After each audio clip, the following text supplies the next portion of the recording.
everyone, this is Amber, and today I'm going to show you how to make Quilts Plus's quick and easy trick-or-treat bag. We got this lovely fabric in from Lewis and Irene, and I thought, oh, I need to make a bag for the store, and I thought you all might enjoy a free pattern. So I'm going to walk you through it. It's very easy. It takes 5/8 of a yard of fabric. Now the first thing I'm going to do is cut the selvages off. I don't need them on here, so I'm just going to get rid of them before we even start.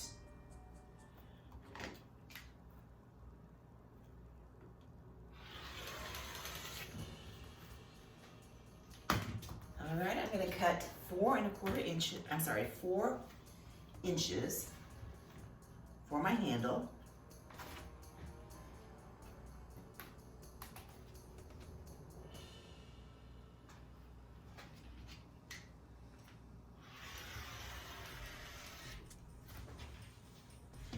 Then I'm going to cut that on the fold so I have a nice handle. If you are making this for a younger person, you might want to adjust the handle length a little bit. All right, this other piece is going to be the body of my bag.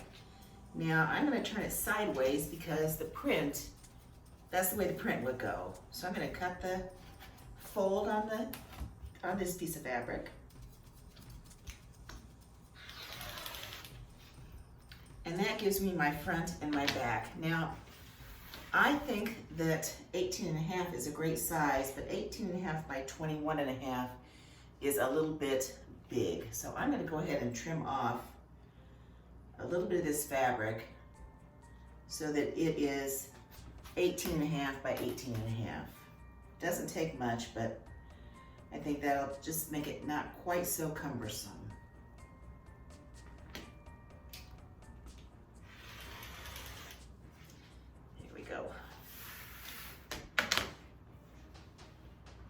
All right, I'll be back with you in just a moment. I want to set my iron up. We're going to start by working on the handle. I've got it laying wrong side up. I'm going to press it in half.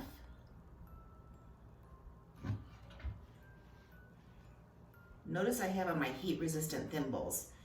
Not so much for this part of the project, but when we work on the body, they'll come in very handy. All right, I've pressed that in half. Now I'm going to bring the long ends into the middle to meet that fold that I pressed. So I'll start with the bottom. There's no magic about which one to start with. It's just the one I picked. And I'm going to press the top towards the middle.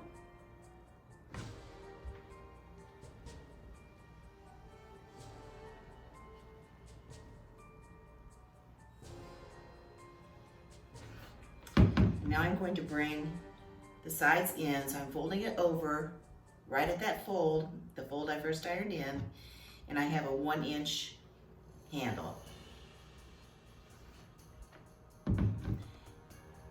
Now I'm going to take this in to my sewing machine and sew it. I'm going to sew up both sides because I like them to be even though this side doesn't need it because it's not open like this one is. I still like to do it so you have a symmetrical handle. I'll be back after I finish that. I'm going to do it to both straps. Okay, I've got my handle sewn. I've gone up both sides of the handle just for the detail. And I'm going to lay them out. I'm going to use what's called a hot hammer. Now this is something that you can iron on. It has measurements and things like that. I'm going to use this for several parts of this bag. Right now I need to turn these edges over 1 inch. So I'm going to put this down and I'm going to position that so it's right at 1 inch. I'm going to take my iron and I'm going to press it. Now this is heat resistant. This is not melt proof. You don't want to have the hottest setting with full steam going on it, but you can definitely put your iron on it. Okay, I've got a nice press there. Now I'll take it off and give it just a swoosh of steam. I didn't have the steam going a minute ago. I'm gonna do the same thing to the other end. I'm gonna put my hot hammer down. I'm going to measure 1 inch. Now I have on my heat resistant thimbles for this. They come in a set of 3.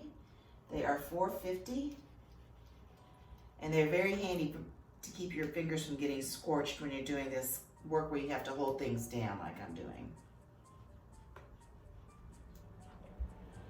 All right, now I've got my nice 1 inch tab on both of my straps. And I'm just gonna set the straps aside for right now. We're done with them for a few minutes. I'm going to take one of my main panels and I'm gonna turn it, I'm gonna put the top of the panel down towards me on the wrong side. I'm gonna take my hot hammer and I'm going to measure 1/4 inch, start on this side, 1/4 inch and press 1/4 inch up.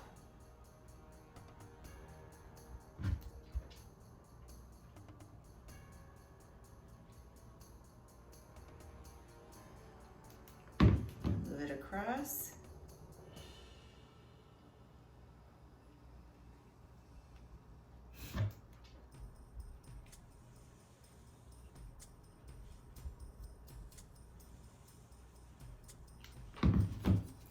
I'm just going to do this across the whole piece.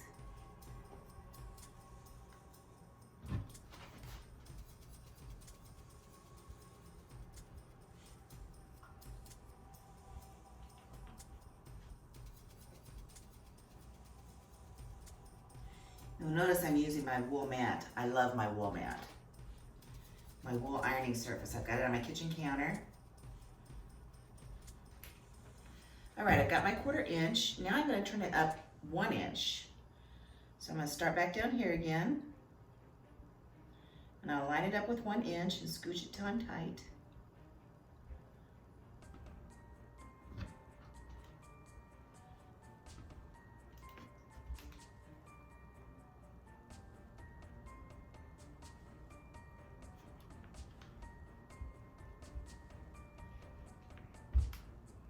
And again, I'll move it over, bring it up, scooch it down so I'm tight. This just gives me a nice way to keep everything measured correctly.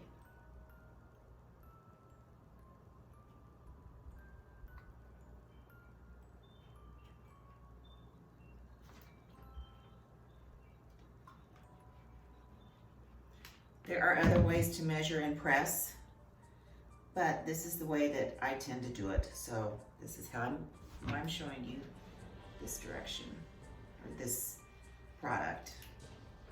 The hot hammer runs $18. And again, we have a cutout here for a baggy bottom. We have a 45-degree angle for mitered corners. We have a rounded corner so that you could put a rounded bag bottom in. Very handy tool for any bag maker. Now I'm going to take this to my sewing machine and I'm going to run a stitch along the edge of this folded area. I'm not going to do the top part, but just along the edge of the folded part. I now have both of my panels done. I have my nice hem across the top. I'm going to lay it facing towards me with right side up. I'm going to measure 4 inches from the left side.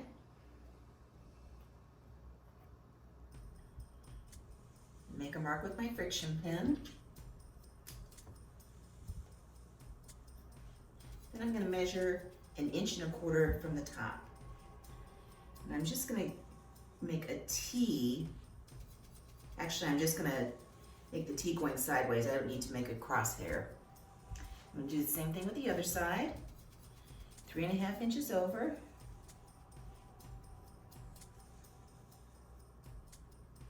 And then 1.25 inches down.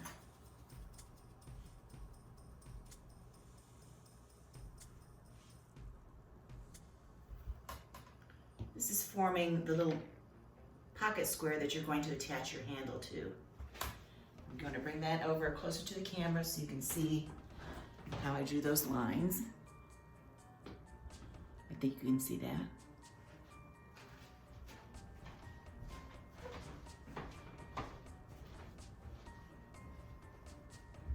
Now I'm going to take my handle. I'm going to put that in the little square that I created to line up with. I'm going to pin it. And making sure that I don't twist my handle, I'm going to do the same thing on the other side, on the right hand side. I'm going to pin it. Now I'm going to take this to my sewing machine. I'm going to sew around this little square. I have that inch that I tucked under. This is an inch wide. So I'm going to sew a 1 inch square, and I'm going to sew an X in the middle of it. I'm going to do that on both handles, both sides of the handle. I'm going to repeat this process on the other panel. I now have the handles attached to my front and back part of my bag. I'm going to put the bag right sides together, and I'm going to pin all the way around, of course leaving the top open. Then I'm going to take it to my sewing machine, and I'm going to sew using a 1/2 inch seam allowance. That's different than when you're doing quilts and some bags. This is a 1/2 inch seam allowance. And then I want you to zigzag in that seam allowance really close to your stitch line. And that should keep it from fraying out. This is kind of a quick and dirty way to do this, but it's a trick or treat bag. Sure, it could last a couple of years, but I think your kids are going to want to play with it when they're done. So just, if you've got a serger and you really want to serge it, go ahead and do that. But it's just as easy to do a little zigzag in the seam allowance. After I complete that, I'm going to look at the corners. I'm going to clip those corners, and the bag will be done. You can turn it right side out and enjoy. Okay, I've got my bag all stitched together. I've got it zigzagged around. I'm going to snip my corners.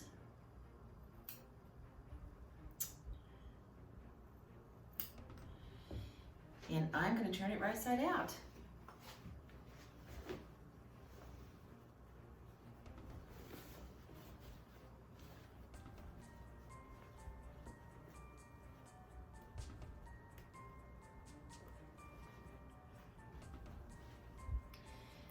And here I have a nice, fun trick-or-treat bag. Something any kid would love to carry. This one happens to be made, like I said earlier, with the Lewis and Irene fabric, and it's glow in the dark. It just came in. We have about 6 or 7 molds to choose from. You're going to enjoy making this. Happy Halloween. This video has been brought to you by Quilts Plus. Our number is 269-383-1790. Our hours are Monday through Friday from 10 to 5 and Saturday from 10 to 3.